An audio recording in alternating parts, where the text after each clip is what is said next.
নমস্কাৰ ছাত্ৰ ছাত্ৰীসকল মই তোমালোকৰ ৰীনা ফুকন বাইদেউ এই কক্ষাৰে তোমালোকক সকলোকে স্বাগতম আজি আমি দশম শ্ৰেণীৰ সমাজ বিজ্ঞানৰ অৰ্থনীতি ভাগটিৰ দ্বিতীয় পাঠটি আলোচনা কৰিব লৈছো পাঠটিৰ নাম আছে অৰ্থনৈতিক উন্নয়ন আমি পাঠটিৰ 1 নম্বৰ আৰু 2 নম্বৰ অংশ আলোচনা কৰিছিলো হয় না আজি আমি পাঠটিৰ 3 নম্বৰ অংশ আলোচনা কৰিম আমি পাঠটিৰ আগৰ অংশকেইটা কি আলোচনা কৰিছিলো বাৰু মনত আছেনে তোমালোকৰ আমি আলোচনা কৰিছিলো অৰ্থনৈতিক উন্নয়ন মানে কি অৰ্থনৈতিক উন্নয়ন আৰু বিকাশৰ মাজত পাৰ্থক্য কি তাৰোপৰি পঢ়িছিলো মানৱ উন্নয়ন কি হয় নে নহয় আৰু নীতি আয়োগ পঢ়িলো আৰু অৰ্থনৈতিক পৰিকল্পনাসমূহ পঢ়িলো আমি অৰ্থনৈতিক পৰিকল্পনাসমূহ পঢ়াৰ পাছতে আজি আমি চাম এই অৰ্থনৈতিক পৰিকল্পনাসমূহৰ ফলাফল কি আছিল অৰ্থাৎ এই পৰিকল্পনাসমূহে আমাৰ দেশখনৰ অৰ্থনীতিত কিমানখিনি প্ৰভাৱ পেলাইছিল চাও আহাচোন পাঠটিত এই বিষয়ে কি কথা উল্লেখ আছে আহা চাওচোন কি লিখা আছে ভাৰতবৰ্ষৰ অৰ্থনৈতিক পৰিকল্পনা মই তোমালোকক কৈছিলো কিহৰ বিষয়ে পঢ়িম আজি অৰ্থনৈতিক পৰিকল্পনাৰ ফলাফলৰ বিষয়ে অৰ্থাৎ চৰকাৰে কি হৈছিল ভাৰত চৰকাৰে পৰিকল্পনাসমূহ মজুত কৰিছিল হয় নে নহয় কিন্তু সেই পৰিকল্পনাসমূহে কিমান দূৰলৈকে কি হল ফলপ্ৰসূ হল সেই কথাটোকে আমি আজি আলোচনা কৰিম ইয়াৰ প্ৰথমে কি কৈছে চোৱা 1951 ৰ পৰা 52 চনৰ আৰু 1990 পৰা 91 চনলৈ আৰু 1991 92 চনৰ পৰা বৰ্তমানলৈকে পৰিকল্পনা সময়ছোৱা কেইটা ভাগত ভাগ কৰা আছে দুটা ভাগত অৰ্থাৎ কিমান কৈছে 1951 52 ৰ পৰা 1990 আৰু 91 লগে প্ৰথমখন কি কৰিছিল পৰিকল্পনা এটা ভাগ প্ৰথম চোৱা পৰিকল্পনা প্ৰথম ভাগ চোৱা কিমান আছিল হয় না আৰু হেখৰ কিমান কৈছে 1990 চনৰ পৰা 91 পৰা কিমান লগে 2012 চনৰ 17 লগে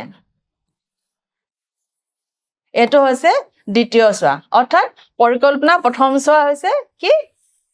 1951 পৰা 1991 চনলৈকে প্ৰথম পৰিকল্পনাৰ সমস্যা কৈছে দুটা ভাগত ভাগ কৰিছিল না নাই আৰু দ্বিতীয় কি কৈছে 1991 চনৰ পৰা কিমান লগে 2017 লগে কাৰণ 2017 পাছত আৰু পৰিকল্পনা প্ৰস্তুত কৰা হোৱা নাই কিয় নাই কাৰণ তাৰ পাছতে নীতি আয়োগৰ গঠন হৈছিল আৰু নীতি আয়োগে পঞ্চবাৰ্ষিক পৰিকল্পনা প্ৰস্তুত কৰা নাছিল হয় নে নহয় মনত আছে নে তোমালোকৰ এটা চাও আহাচোন পৰিকল্পনাসমূহ কিয় দুটা ভাগত ভাগ কৰা হল নিশ্চয় কাৰণ থাকিব লাগিব এনেটো কেতিয়াও নকৰে হয় নাই কি কাৰণে পৰিকল্পনাসমূহ দুটা ভাগত ভাগ কৰিছিল তোমালোকৰ পৰিকল্পনাসমূহ চাওতে মনত আছিল নে যে আমি প্ৰথম পঞ্চবাৰ্ষিক পৰিকল্পনা তৃতীয়খন প্ৰস্তুত কৰাৰ পাছত তিনি বাৰ্ষিক পৰিকল্পনা কৰিছিলো তাৰপিছত চতুৰ্থ পঞ্চম কৰি পিনে আকৌ দুই বাৰ্ষিক পৰিকল্পনা কৰিছিলো মনত আছে নে এটা হে কাৰণে আমাৰ কি কৰি পৰিকল্পনাৰ বিষয়ে আলোচনা কৰিম কৈছে তাৰ পিছত কি কৈছে চাও আহা এটা কি কৈছে পৰিকল্পনা প্ৰথম সময়ছোৱা কিমান ধৰিছে 1951-52 ৰ পৰা 1990-51 চনলৈকে 91 চনলৈকে এটা ইয়াত কি কৈছে চোৱা প্ৰথম যেহেতু আমাৰ ভাৰতবৰ্ষখন কি আছিল কৃষি প্ৰধান দেশ আছিল হয় নাই কৃষি ক্ষেত্ৰত আগবঢ়া আছিল সেইবাবে প্ৰথম পঞ্চবাৰ্ষিক পৰিকল্পনা কাৰ ওপৰত বেছি গুৰুত্ব দিছিল কৃষি ক্ষেত্ৰত আৰু কিহৰ ওপৰত ৰাজহুৱা খণ্ডৰ ওপৰত কিয় ৰাজহুৱা খণ্ডৰ ওপৰত বেছি গুৰুত্ব দিব লগা হ'ল কাৰণ আৰম্ভণিৰ পৰা আমাৰ ভাৰতবৰ্ষৰ অৰ্থনীতিখন কি অৰ্থনীতি আছিল আমাৰ ভাৰতবৰ্ষৰ অৰ্থনীতিখন আছিল মিশ্ৰিত অৰ্থনীতি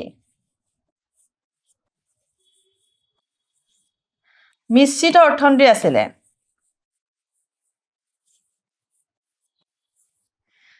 মিশ্ৰিত অৰ্থনীতিত কি হয় জানানে মিশ্ৰিত অৰ্থনীতিত কি হয়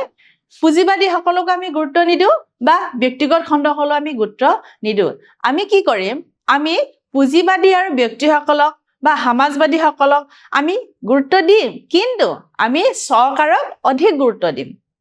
অৰ্থাৎ সমাজবাদীক আমি বেছি গুৰুত্ব দি এখন অৰ্থনীতি সৃষ্টি কৰিম আৰু সেই অৰ্থনীতিখন হৈছে মিশ্ৰিত অৰ্থনীতি অৰ্থাৎ এই অৰ্থনীতিত ব্যক্তিগত খণ্ড বা পুঁজিবাদী সকলক গুৰুত্ব দিলেও কিন্তু সমাজবাদীক অধিক গুৰুত্ব দিছিল পুঁজিবাদী সকলকো লৈছিল কিন্তু সমাজবাদী সকলকো লৈছিল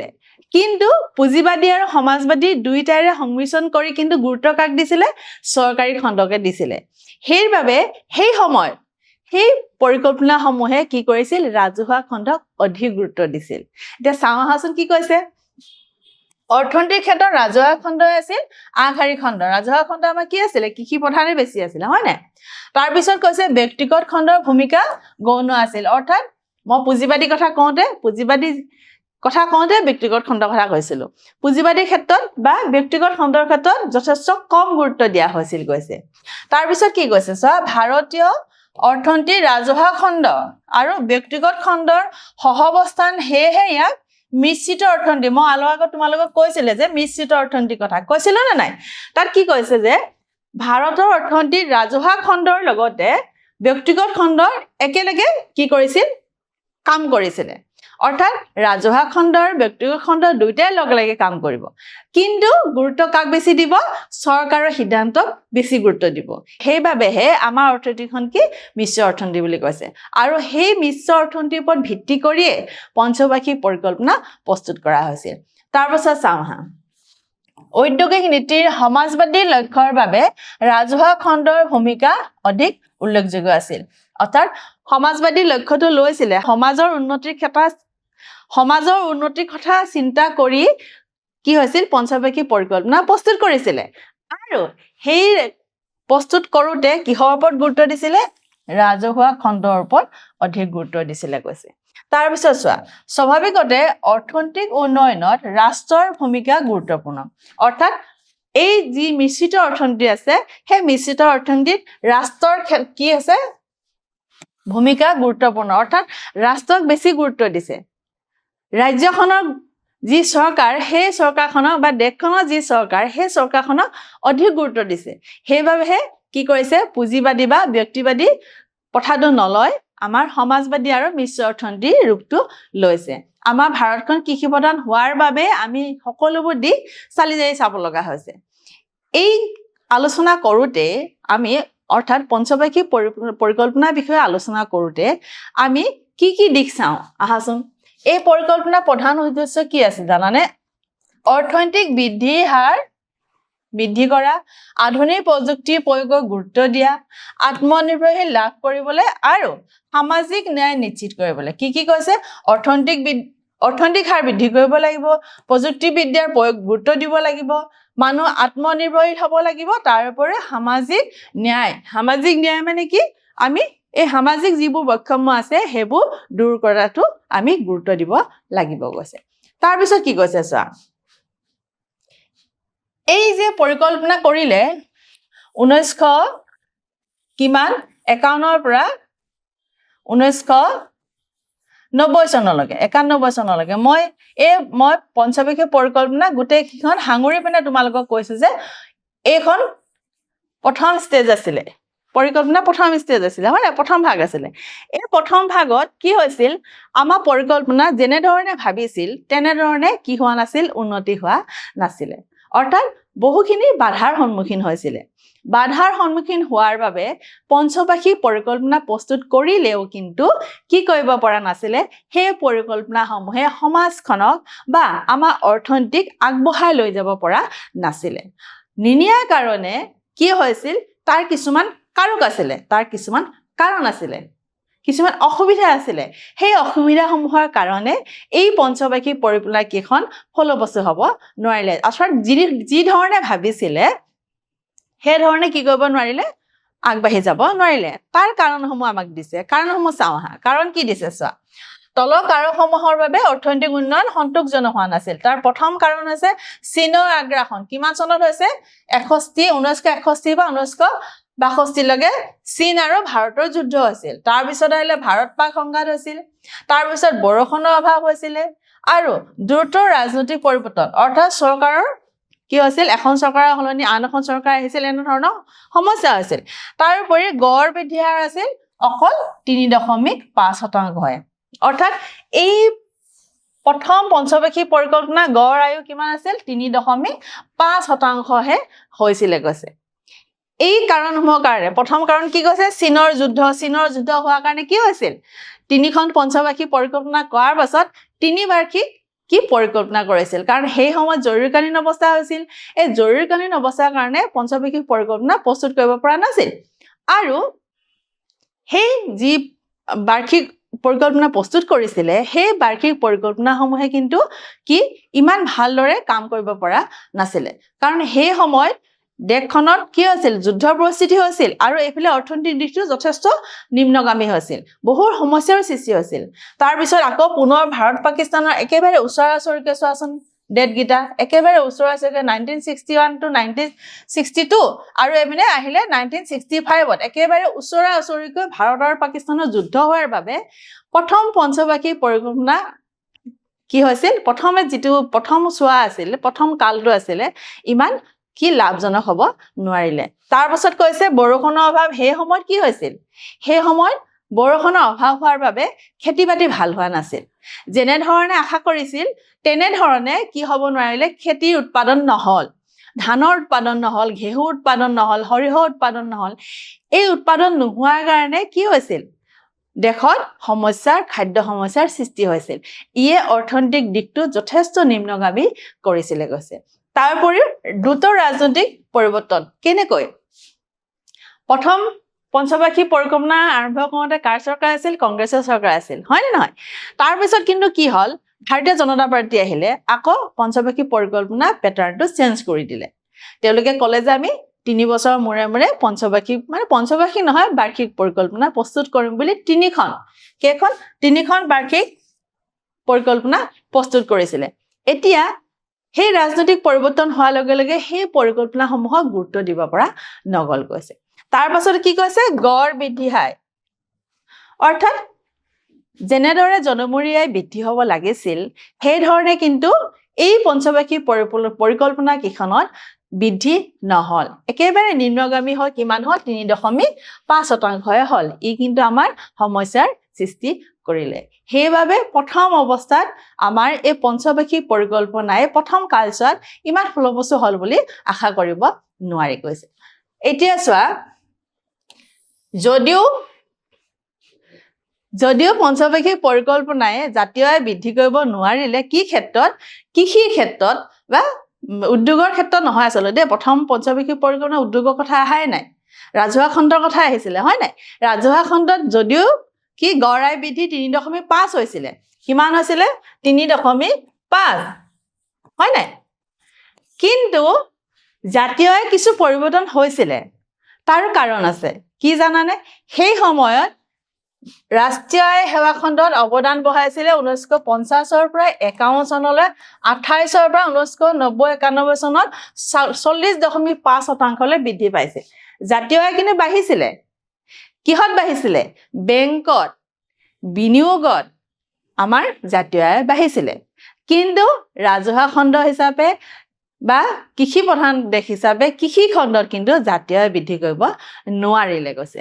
তাৰ পিছত কি কৈছে ৰাষ্ট্ৰীয় আয় কৃষি অৱদান 59 পৰা 36.9% হ্ৰাস পাইছিল কমিছিলে কিমান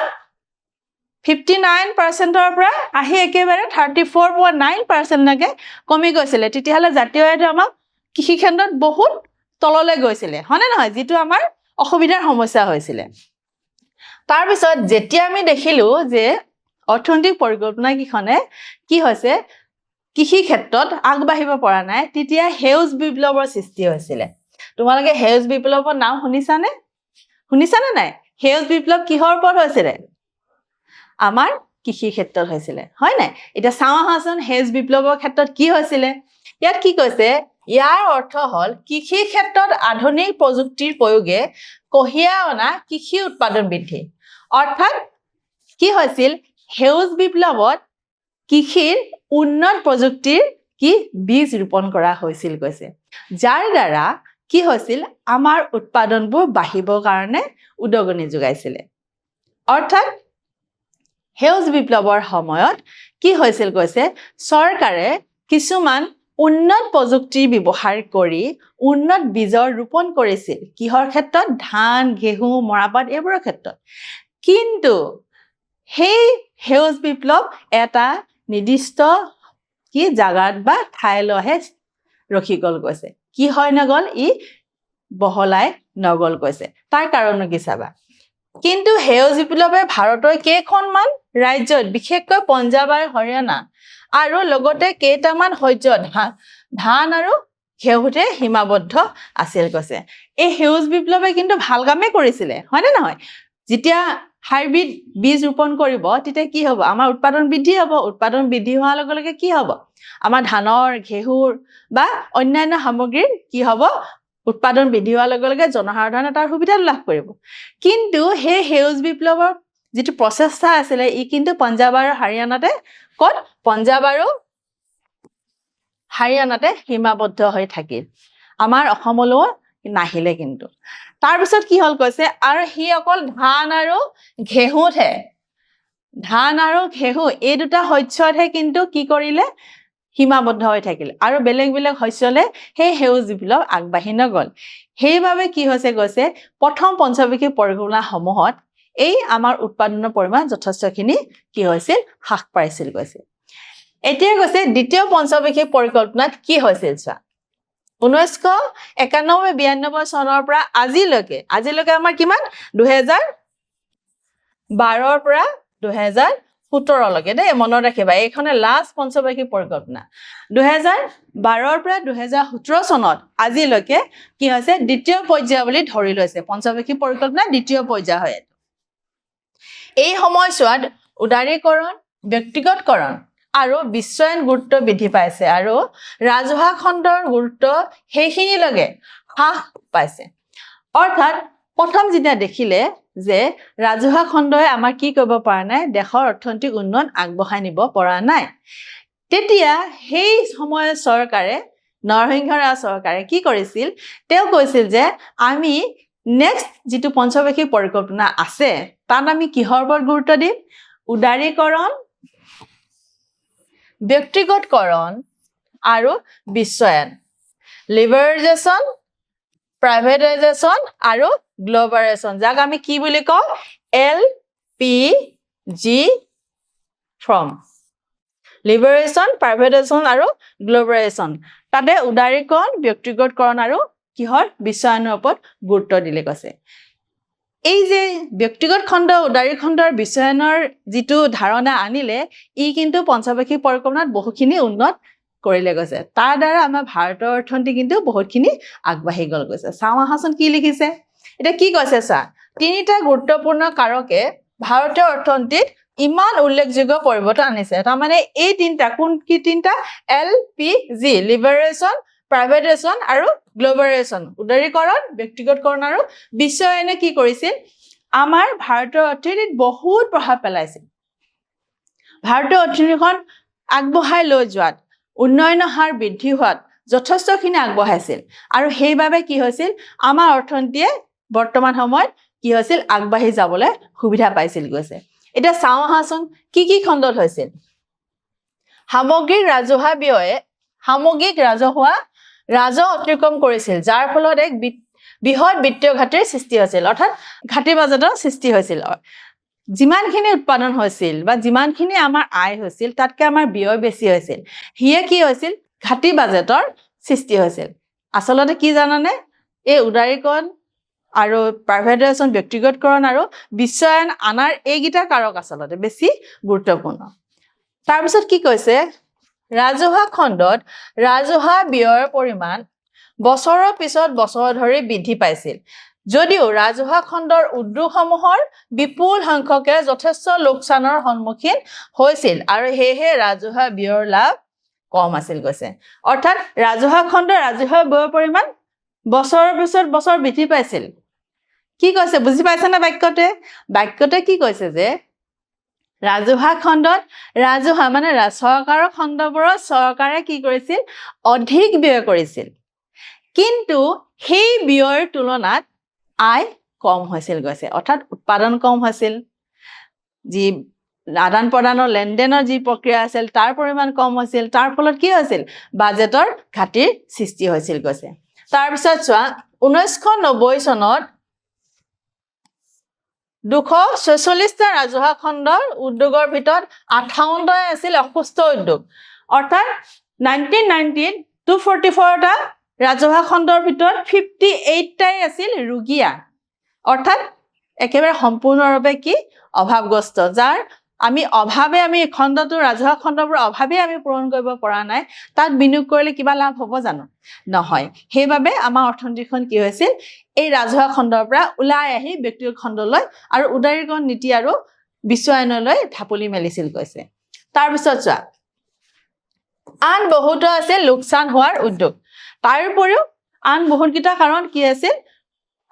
আন বহুতকেইটা উদ্যোগো কি হৈছিল লোকচানৰ সন্মুখীন হৈছিল কৈছে আৰু সেইবাবে আমাৰ দ্বিতীয় মানে যিটো পৰ্যায় আছে দ্বিতীয় পৰ্যায়ত এই তিনটা আমাৰ LPG বুলি যিটো আমি কওঁ সেই তিনটাৰ নতুনকে সৃষ্টি হৈছে গৈছে এতিয়া চোৱা মুদ্ৰাস্ফীতি উচ্চ হাৰে ভাৰতীয় অৰ্থনীতিত প্ৰতিকূল প্ৰভাৱ পেলাইছে অৰ্থাৎ প্ৰথম পঞ্চবাৰ্ষিক পৰিকল্পনা যি কালছোৱা আছিলে তাত সেই সমস্যাখিনিৰ কাৰণেই আমি বৰ্তমান লিবাৰেশ্যন প্ৰাইভেটাইজেশ্যন আৰু গ্লোবালাইজেশ্যন আমি আমাৰ যিটো মানে প্ৰক্ৰিয়া সেইটো আমি পাইছো এতিয়া তাৰ কাৰণখিনি আমাক কৈছে চা সীমিত আয়ৰ সামাজিক আৰু অৰ্থনৈতিকভাৱে পিছপৰা লোকসকলে মূল্য বৃদ্ধিৰ ফলত বেয়াকৈ স্থগিত হৈছিল অৰ্থাৎ সীমিত আয় মানে কম পৰিমাণৰ ইনকাম যেতিয়া হ'ব তেতিয়া সামাজিক আৰু অৰ্থনৈতিকভাৱে ছ'চিয়েলি আৰু ইকনমিকেলি যিসকল পিছপৰা দৰিদ্ৰ শ্ৰেণীৰ লোক আছিল তেওঁলোকে কি কৰিছিল তেওঁলোকে নিজৰ প্ৰয়োজনীয় বস্তুখিনিও ল'ব পৰা নাছিল অৰ্থাৎ মুদ্ৰাস্ফীতি মানে কি জানানে তোমালোকে মুদ্ৰাস্ফীতি মানে হৈছে দ্ৰব্যৰ কি আছে মূল্যৰ মানে পইচাৰ দাম কমি গৈছে বস্তুৰ দাম বাঢ়ি গৈছে সেইবাবে ধনী শ্ৰেণীৰ মানুহে নিজৰ প্ৰয়োজনীয় সামগ্ৰী কিনাত অসুবিধা হোৱা নাই কিন্তু দৰিদ্ৰ শ্ৰেণীৰ মানুহে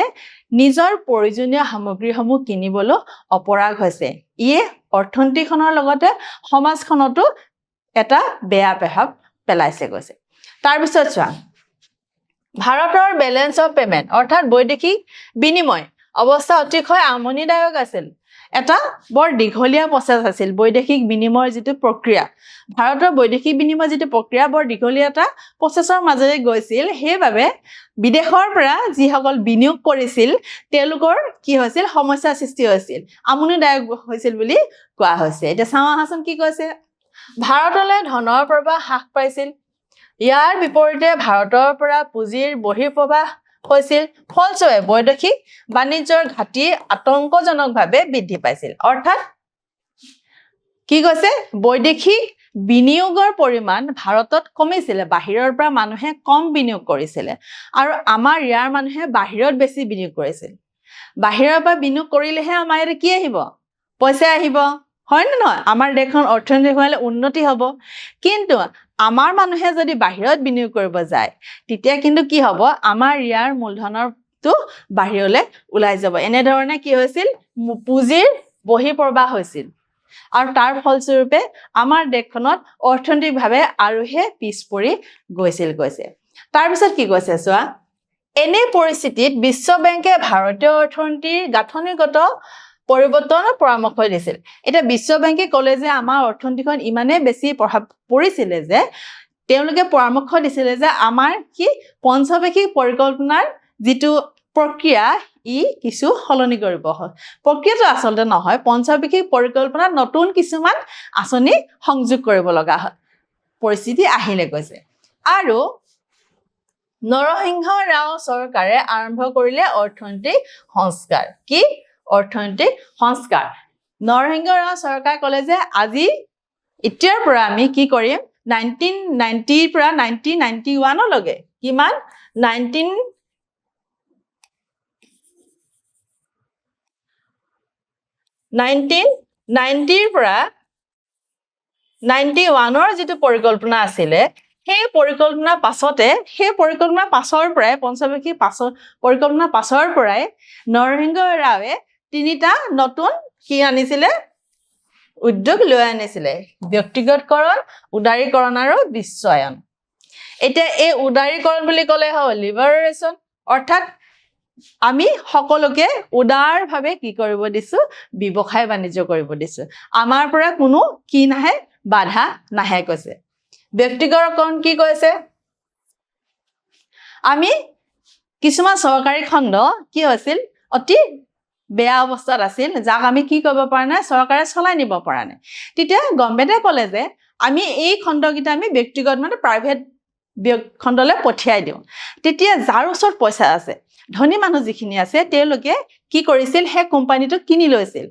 কিনি লৈ কি কৰিছিল, নিজে তাক চলাই নিছিল। আৰু এনেদৰে কি হৈছিল, প্ৰাইভেটাইজেশ্যন আৰু ব্যক্তিগতকৰণৰ প্ৰক্ৰিয়া আৰম্ভ হৈছিল। তাৰপিছত কৈছে বিশ্বায়ন, গ্ল'বেলাইজেশ্যন। অৰ্থাৎ গ্ল'বেলাইজেশ্যনে কি কৰে, ইয়াত উৎপাদন কৰা বস্তুসমূহ বেলেগ দেশত কি কৰিব, আদান প্ৰদান কৰিব। তাৰ দেশসমূহে আমাৰ ইয়াতে কি কৰিব, বিক্ৰী কৰিব বা যিটো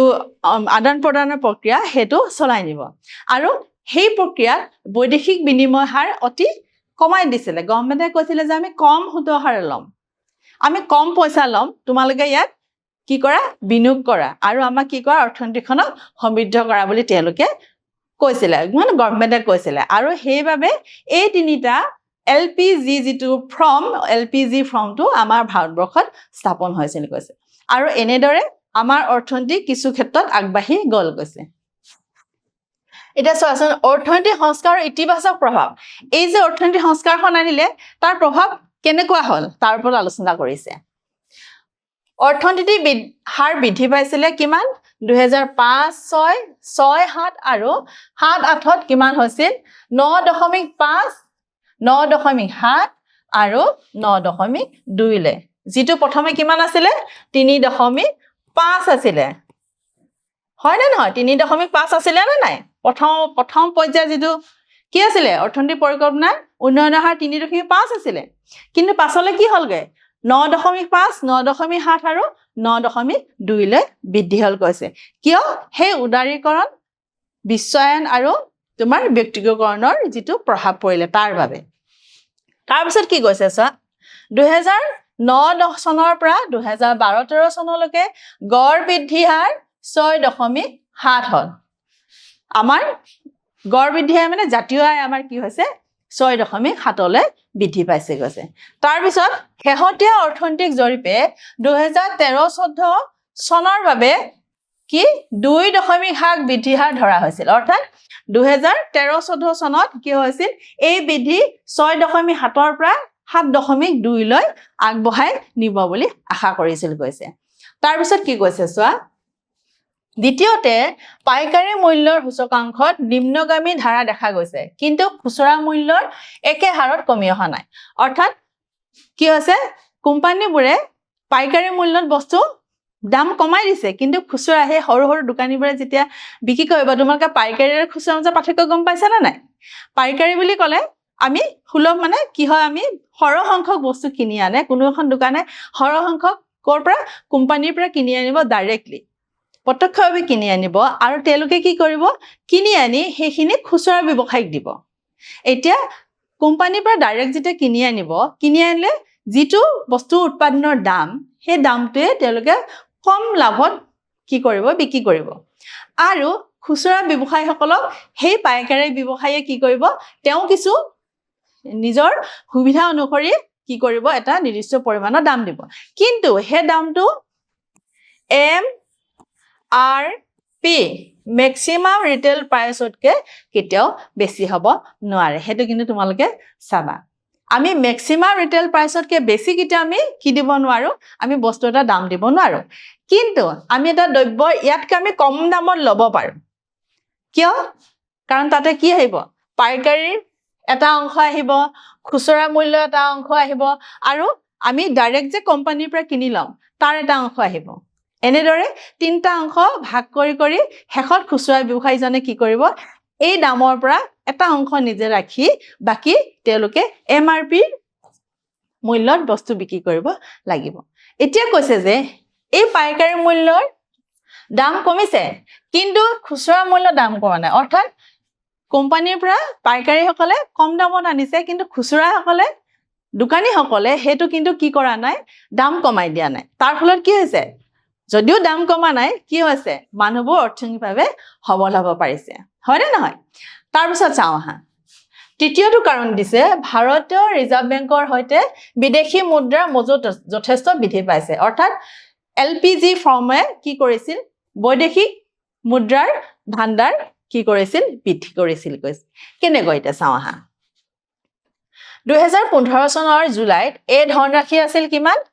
328.7 বিলিয়ন ডলাৰ যাক 1 বিলিয়নৰ আমি 100 কোটি বা 1000 নিযুত বুলি কওঁ 2015 চনৰ এই ধনৰাশি কিমান হ'ল 328.7 বিলিয়ন ডলাৰলৈ বৃদ্ধি পাইছিলে গৈছে আৰু এই ৰিজাৰ্ভে ভাৰতলৈ 7 মাহ কেইমাহ 7 মাহ আমদানিৰ বাবে বিত্তীয় সাহায্য আগবঢ়াব পাৰে অৰ্থাৎ 328.7 বিলিয়ন ডলাৰ হোৱাৰ লগে লগে এখন চৰকাৰে কি কৰিব পাৰে ৰিজাৰ্ভে মানে ৰিজাৰ্ভ কৰি থব পাৰে বা ৰিজাৰ্ভ বেংকে কি কৰিব পাৰে আমদানিৰ কাৰণে 7 মাহ তেওঁলোকে খৰচ কৰিব পাৰে গৈছে কিন্তু 90-91 চনত কি হৈছিল বৈদেশিক মুদ্ৰাৰ মজুত পৰিমাণ ইমানেই কম আছিল যে মাত্ৰ 15 দিনৰ আমদানি সামৰি ল'ব পাৰিছিল কিন্তু 90-91 চনত যেতিয়া প্ৰথম আমাৰ পঞ্চবাৰ্ষিক পৰিকল্পনা পৰ্যায়টো চলিছিলে তেতিয়া কিন্তু কি হৈছিল জানানে তেতিয়া 15 দিনৰ কাৰণেহে টকা মজুত আছিলে তাতকে বেছি দিন হলে আমাৰ কি হ'ব ঘাটি বা অৰ্থনীতিখন একেবাৰে নিম্নগামী হ'ব বুলি কৈছিলে তাৰ পিছত চাওঁ আহা তাৰ পিছত কি কৈছে অৰ্থনৈতিক সংস্কাৰৰ লগতো সমস্যা জড়িত হৈ আছে এটা অৰ্থনৈতিক সংস্কাৰ হৈ গ'ল আমাৰ পঞ্চবাৰ্ষিক পৰিকল্পনা কিছু উন্নত হ'ল দেশৰ অৰ্থনীতি আগবাঢ়িলে কিন্তু সেই অৰ্থনীতিটো কিন্তু কি হ'ল কৈছে জানানে সেই অৰ্থনীতিটো সমস্যা জড়িত হৈ আছে গৈছে কি সমস্যা এতিয়া প্ৰতিযোগিতাৰ পৰিসৰ আৰু তীব্ৰতা দুয়োটা বৃদ্ধি পাইছে যিটো অন্যথা আদৰণীয় উন্নয়ন কিন্তু যদিহে ক্ৰয় ক্ষমতা সাধাৰণ মানুহৰ হাতলৈ নাহে তেতিয়ালৈকে অৰ্থনৈতিক সংস্কাৰ লাভ সীমিত হৈয়ে থাকিব কি কৈছে চোৱা ইয়াতে কৈছে অৰ্থনৈতিক উন্নয়ন হৈছে অৰ্থনৈতিক উন্নয়ন হ'ব পাৰিছে কিন্তু সেই অৰ্থনৈতিক উন্নয়নে দুখীয়া শ্ৰেণীক কিন্তু কি কৰিব দিয়া পৰা নাই সহায় হ'ব পৰা নাই দুখীয়া শ্ৰেণীয়ে কি কৰিব পৰা নাই বস্তু এটা কিনিবৰ কাৰণে হাতত কি টকাৰ অভাৱ হৈছে হিয়ে কিন্তু অৰ্থনৈতিক উন্নয়ন হলেও সমাজখনক আমি কি কৰিব পৰা নাই আগবঢ়াই লৈ যাব পৰা নাই বুলি কৈছে হয়নে তাৰ পাছত চোৱা অত্যাধিক ভোগবাদৰ ফলত সামাজিক মূল্যবোধৰ খহনীয়া হ'ব পাৰে য'ত ধনৰ ক্ষমতা সকলোতে বিয়পি পৰিব পাৰে অৰ্থাৎ যেতিয়া মানুহে বেছি বস্তু কি কৰিব হাসিব বা বেছি বস্তু ব্যৱহাৰ কৰিব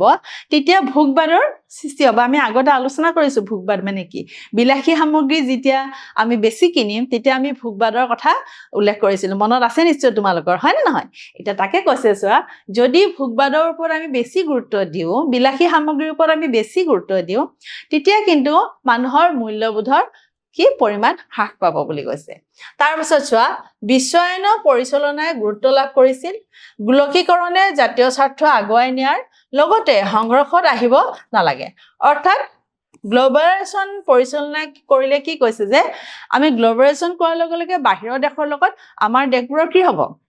এটা বাণিজ্য হ'ব হয়নে নহয় কিন্তু সেই বাণিজ্য যাতে আমাৰ স্থায়ী বা স্থানীয় ব্যৱসায়ীসকলক যাতে অপকাৰ নকৰে সেই কথাটো আমি চাব লাগিব কৈছে তাৰপিছত কৈছে বিশেষকৈ সমাজৰ দুৰ্বল শ্ৰেণীৰ লোকসকলক অৰ্থনৈতিক সংস্কাৰৰ সুবিধাসমূহ প্ৰদান কৰি সুশাসনৰ গুৰুত্ব অধিক গুৰুত্বপূৰ্ণ হ'ব অৰ্থাৎ কি কৈছে গোলকীকৰণ বা বিশ্বায়নে কি কৈছে চোৱা আমাক কৈছে যে আমি অকল অৰ্থনৈতিক উন্নয়ন কৰি থাকিলে নহ'ব সেই অৰ্থনৈতিক উন্নয়নে কি কৰিব লাগিব আমাৰ সমাজখন আমাৰ দৰিদ্ৰ শ্ৰেণীৰ মানুহখিনিক আগবঢ়াই লৈ যোৱাটো চিন্তা কৰিব লাগিব গৈছে অকল মই ধনী হ'লে নহ'ব মোৰ লগত কি ধনী হ'ব লাগিব আমাৰ সমাজখনো আগবাঢ়ি যাব লাগিব যাতে দৰিদ্ৰ শ্ৰেণীৰ মানুহখিনিয়ে নিজৰ প্ৰয়োজনীয় যিখিনি বাসস্থান কাপোৰ বা খাদ্য সামগ্ৰী বা শিক্ষা বা স্বাস্থ্য এই সকলোবোৰ সুবিধা লাভ কৰিব পাৰে এই সুবিধাসমূহ লাভ কৰিলেহে কিন্তু কি হ'ব অৰ্থনৈতিক উন্নয়ন হৈছে বুলি ক'ব পৰা যাব এইখিনিতে চোৱাচোন আমি অৰ্থনৈতিক পৰিকল্পনা বিভিন্ন দিশসমূহ আলোচনা কৰিলো তোমালোকে বুজি পাইছা নিশ্চয় হয়নে নহয় আহাচোন চাওঁ এই পাঠটিত আমি এই অংশটিত আমি কি প্ৰশ্ন হ'ব পাৰে আলোচনা কৰি চাওঁ প্ৰথম প্ৰশ্নটো কি দিছে চোৱা ভাৰতৰ প্ৰথমখন পঞ্চবাৰ্ষিক পৰিকল্পনা কিমান চনত হৈছিল তোমালোকে মনত পেলাবা কি আমাৰ ভাৰতখন কেতিয়া স্বাধীন হৈছিল স্বাধীন হোৱাৰ পাছত প্ৰধানমন্ত্ৰী যিজন নিৰ্বাচন হৈছিল তেওঁ কোন চনত হৈছিল এনেদৰে কথাবোৰ যেতিয়া তোমালোকে তাৰিখ বা ডেট ৱাইজ মনত ৰাখিবা তেতিয়া পটককৈ পঞ্চবাৰ্ষিক পৰিকল্পনা কিহত মনত থাকিব আমাৰ প্ৰথম পঞ্চবাৰ্ষিক পৰিকল্পনা কি আছিলে 1951 to 1956 1978 to 1980 2000 to 2007 কোনটো শুদ্ধ এটো শুদ্ধ 1951 to 1956 তাৰ পাছৰ প্ৰশ্নটো চাওঁ আহাচোন আৰম্ভণিৰ পৰা ভাৰতবৰ্ষৰ আৰ্থিক ব্যৱস্থা কেনে ধৰণৰ আছিল মই তোমালোকক বুজাইছিলো যে আমাৰ ভাৰতৰ অৰ্থনৈতিক ব্যৱস্থা কেনেকুৱা আছিল সমাজবাদী আছিল নে পুঁজিবাদী আছিল নে মিশ্ৰ অৰ্থনীতি আছিল মনত আছে নে তোমালোকৰ কি আছিল আমাৰ ভাৰতীয় অৰ্থনীতিয়ে পুঁজিবাদী আৰু সমাজবাদী দুইটাকে গঠন কৰি কিন্তু কি কৰিছিল চৰকাৰক বেছি গুৰুত্ব দিছিল